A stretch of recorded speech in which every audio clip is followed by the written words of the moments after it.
Hello everybody, I am back with another video. Finally, I'm sorry it's taken me so long to get my March pickups video to you guys. Just been busy and dealing with a lot of kind of personal things that I'm not going to bring up on the channel, but I figured I'd just let you guys know that I still do want to continue making videos and putting out content for you guys because I enjoy hearing from you guys and I enjoy making these videos just as much as I hope you guys enjoy watching them. So without further ado, let's go ahead and get into my actual pickups. I literally only got 3 games this month. It was my birthday on March 22nd, so that was really exciting. Very grateful that I got to go home and visit my family, and they blessed me with some really, really nice gifts, which was really cool. And I only got 3 games, and more so movies than anything. So I'm going to show everything, because I think you guys could really benefit from hearing about some of these movies that I got. I think you guys would enjoy quite a number of them. So let's go ahead and get started. I actually did kind of get myself a birthday present. I don't go on eBay very often. I try and stray away from that as often as possible, especially auctions, because it is so frustrating when you're sitting there with like a minute left and you see the clock ticking down, and with like 10 seconds left, someone snipes you and you lose your auction. You almost just want to go to the nearest buy it now and just be like, click, click, this is what I think, because it's so frustrating when you lose that auction. But fortunately, I found a game that for the Xbox 360 that, for whatever reason, regrettably, I sold a few years back. I originally played it on the PC, and then, or I played the first game on the PC. I played the second game on the Xbox 360, and I placed my auction at 99 cents was the starting bid, and I don't win auctions very often. Like I said, I very rarely go on eBay, but when I do, I never win. I've only won a few bids in my time. But anyways, I bid with like 3 days left, which I shouldn't have done. I should have just kept it on my watch list and waited a few days to actually place my bid. But I did, and this game typically goes for about $35 in the condition that I got it in. Well, I ended up placing my max bid at about $28. I was going back and forth with this one guy, and I ended up getting it for about $22 plus shipping, which was really a great deal because, like I said, this game is becoming increasingly difficult to find, and in the condition that I got it in, like I said, it goes for about $35 if you want to get this on eBay or any other site that would offer the game. And that is Lord of the Rings: The Battle for Middle-earth 2.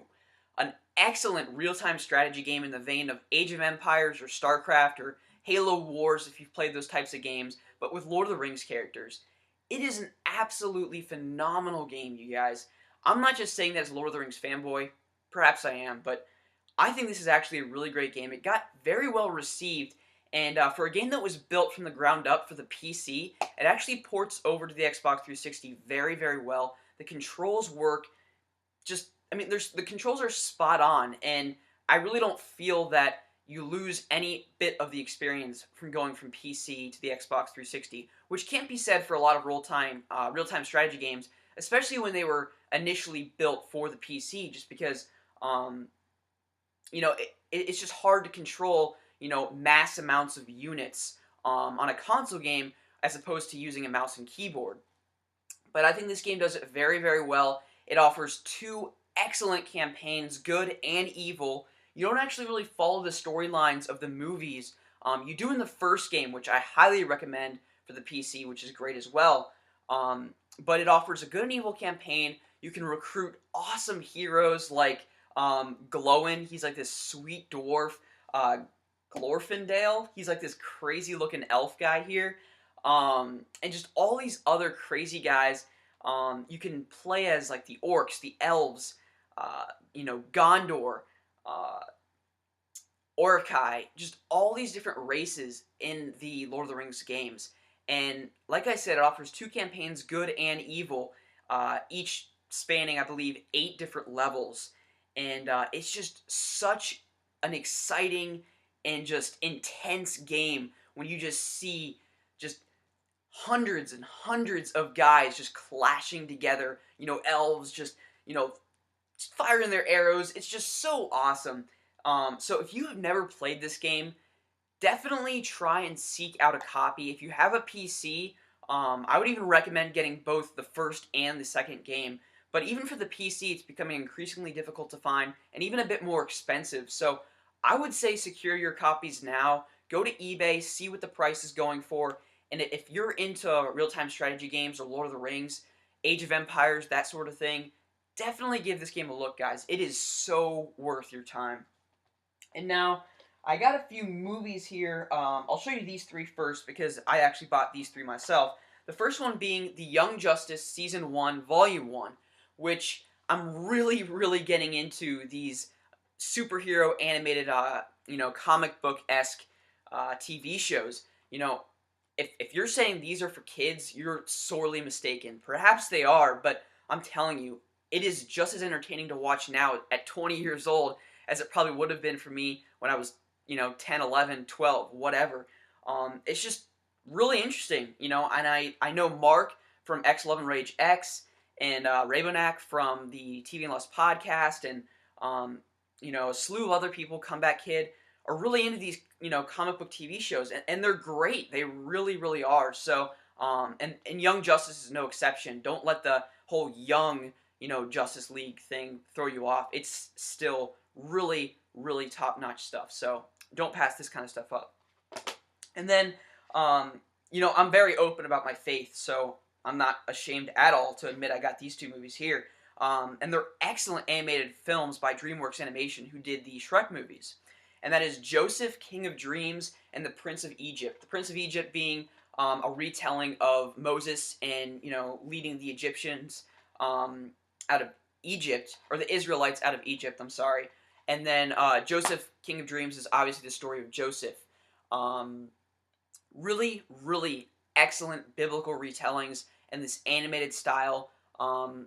Especially, if you're a younger audience, or if you have kids and, you're interested in, kind of teaching them some of the earlier Old Testament stories of the Bible. These are excellent ways to do that. And, they're just really great animated movies. I mean, they really remind me of a Disney movie. They're that, top quality stuff. And I got these for $4 a piece on Amazon. You can get DVDs for dirt cheap there.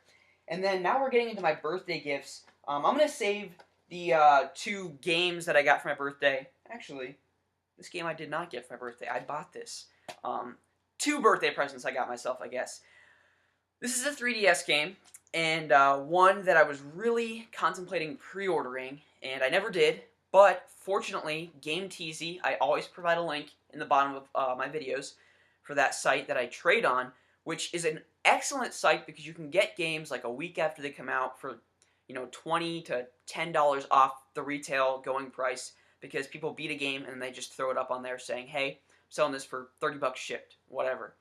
And fortunately, someone had this game, and they didn't list a price. They said, name your price. So I said $32 shipped, and I'm happy to say that I've finally gotten a dungeon crawler, Etrian Odyssey 4, what is the subtitle here? Legends of the Titan. And I also got the music CD in mini art book in this very, very well done, kind of cardboard box here, with the game, of course, and everything. And I've really, really been interested in the dungeon crawler genre of games. You guys know my love for RPGs and how I've recently just become so engrossed in these experiences. And I was always afraid to kind of delve into these games like, The Legend of Grimrock or The Dark Spire or the earlier Etrian Odyssey games, because the learning curve is so steep in these games. And, I've heard horror stories about, in the very beginning of Etrian Odyssey, you have trouble defeating a rabbit.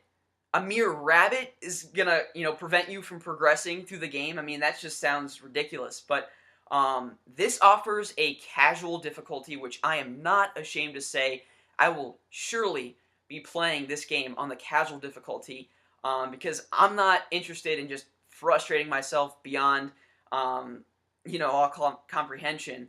I just want to enjoy this game for what it is, a first-person dungeon crawler RPG. I heard this game has excellent, wonderful graphics, and, even at the casual difficulty, it still kind of retains that, very difficult, steep learning curve, And I know Dan from Nostalgic Dan 1, I believe he's playing on the casual difficulty, and he's even come to points in the game where he's been stumped. So these are super grind heavy games, which I love the Dragon Quest games on the DS, and sometimes you're grinding in those games for, 3 to 5 hours just to progress through the game to defeat a boss. So if that's the case with this, that's all the better for me because I love those types of games. And like I said, guys, again, I'm just so thrilled to have finally gotten an Etrian Odyssey game. And like I said, actually, I don't believe I mentioned, I offered the guy $32 shipped for this, and he accepted the offer, no problem. So, like I said, guys, Game Teasy, please check it out. It is really an excellent site to get games for. It's a great way to save money, and you get games for in excellent condition. I mean, the people on Game Teasy are collectors and hardcore gamers just like you and I, and they take great care of their games. So $32 shipped, not a bad deal. I haven't started playing it yet, but I can assure you guys that this will be the next handheld game that I delve into. And so now we get into some of the birthday presents that I got. And I went home last weekend, and my mom surprised me. I wasn't expecting her to get me really anything for my birthday. And just super blessed to have gotten this. The recent Bible epic mini-series that was on the History Channel. There were 5 episodes aired, 2 hours long each, but these DVDs split each episode into an hour.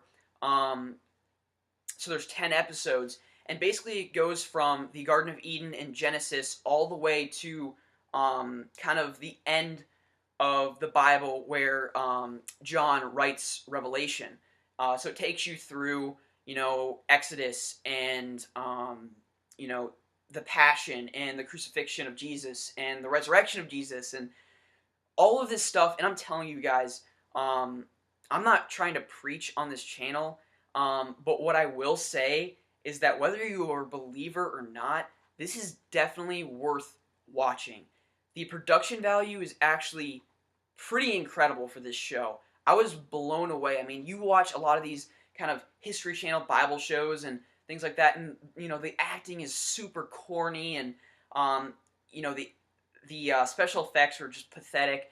But this is not like that. It is actually incredibly well done, and the musical score is actually phenomenal. It's done by Hans Zimmer. So if you guys are familiar with the Pirates of the Caribbean soundtracks or the Dark Knight trilogy, he does those. So you can, if you've seen those films, kind of how amazing the soundtrack and music is in this then. And it really kind of just adds that extra effect to some of the events that they kind of retell. And this is by no means, some boring, monotone voice just going through the Bible. I mean, this is serious stuff. This is actually like a retelling, almost like watching a movie, and it is graphic.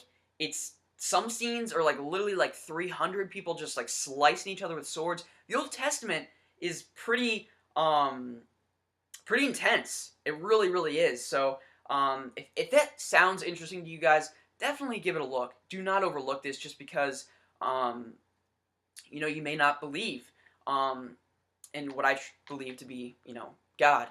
So it is wonderful. I really am happy that my mom got this for me. The next thing we have here, I am so ashamed to admit that I have not seen this movie yet. I mean, you guys know how big of a Lord of the Rings fan I am, and I think just about every pickup video I have some new Lord of the Rings game to show off. And that is The Hobbit, The Unexpected Journey. Yes, I've still not watched this. I own it, and I still have not watched it yet. So I need to do that very soon because I love Lord of the Rings. The Hobbit, The Desolation of Smaug is coming out here in, 8 months now, and I still haven't even watched Unexpected Journey. What is wrong with me? And now we have a TV show that I actually started reading the book. I'm also going to start bringing books onto my channel as far as like speaking about what I've been reading lately. A really, really good YouTuber that I've been watching lately, Caffeine Media Girl, does that quite a bit, and I really enjoy when she does that. So I've been reading Game of Thrones, and so I asked for the first season of Game of Thrones for my birthday, and my dad got it for me. I watched the first episode, and it's so awesome to be reading the book and then watch the first episode, and it's literally as if the book is the script for the show. I mean, I know that would make sense, but typically, a movie or TV show doesn't follow the book that closely, but I'm telling you, it is almost spot on how closely the book resembles the TV show, or the TV show resembles the book. But it's really good. Acting is superb. I mean, I couldn't ask for more in this show. It is so interesting, and while there are a lot of characters and it's a bit hard to follow, I think it really helps to read the book while I'm watching the show because it kind of provides that extra explanation and clarity on both ends. Because if I don't understand something in the book, the TV show helps explain that. Or if there was a character or a setting or environment in the TV show that they don't really explicitly explain or explain very well, the book does. So to kind of put them hand in hand is really, really nice. So I'm going to continue doing that as far as continuing to watch the show and continuing to read the books. I think that's going to help a lot. So Game of Thrones, awesome stuff. And the final game here, I asked for my birthday as well. Very late to the party here, but better late than never, as I always say. And that is Super Mario 3D Land. This game is darn near perfect, you guys. One of the greatest platformers I've played in my life. I mean, it is just an awesome mix of old 2D style Mario blended with the new Mario Galaxy type Mario. The music in this game is just superb. Oh my goodness. It just takes these old classic tracks from like the early Mario Brothers games and Super Mario 64 and just kind of modernizes them, and just it's so crisp and clean, and it is music to my ears. It really, really is. And I love the levels where there's like lava and you're trying to get to Bowser, and it just reminds me of Super Mario 64. I'm not sure if you guys remember that world when you jump into the picture frame down in that little dungeon area where the bunny was that you always chased. It just reminds me of that level, at least the levels with Bowser. But the platforming is just spot on. I know a lot of people complain about how easy this game is, but I'd rather go through these levels at a slower pace and not be challenged beyond all belief, and just be able to kind of take in the environments, the level design, pay attention to the music that's playing, the enemy types, the different power-ups, and really kind of soak all that in, than, have to perfect each and every jump like I did in the early Mario Brothers games, and not even really pay attention to what else was going on around me. So the difficulty doesn't really bother me.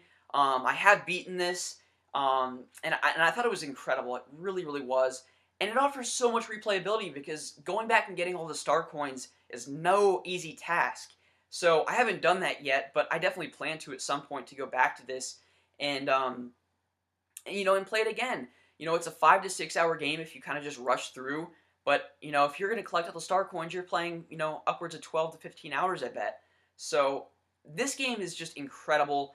I really could not have asked for more from Nintendo for this game. And